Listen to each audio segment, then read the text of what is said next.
tao tỏi tôi để chỉ là số nè để cho mình chỉ là số nó chứ mà nếu mẹ ai có cáu thì đây một tổ của cháu nó nè chỉ để bây giờ nó răng ta lỡ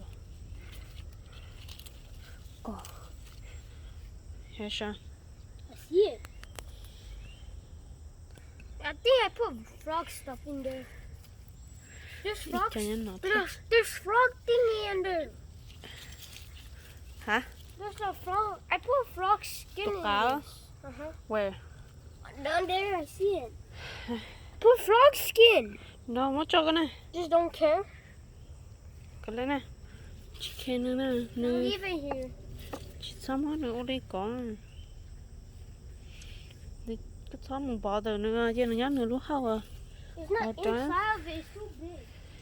cho nên nó dễ cho suốt cái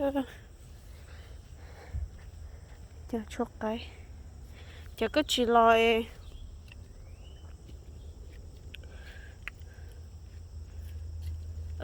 bị tự tả thế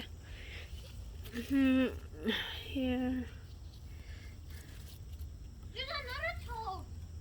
đúng là lần này này giờ nó try to go somewhere else more I think it was dry and they didn't come out. no That means they were dry and they come out.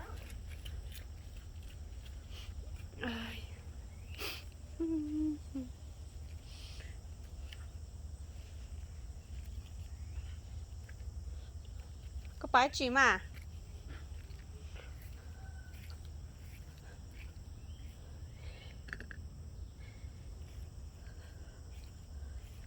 thì phải để cho tao nó thì không để rốt sữa rồi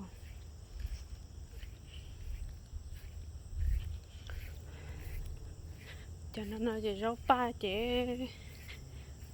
là lo còn yon cho cho nóng số lo yon nóng số lo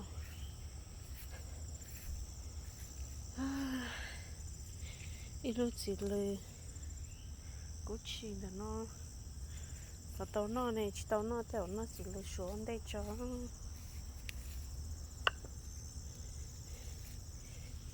ít lúc chọn nó cho lo ít lúc lo nha hôm nào chỉ để lo nó sẽ nó sẽ chế cho gì là đó nó chế chế trong đề thiếu trong họ chạy chỉ là lầu rồi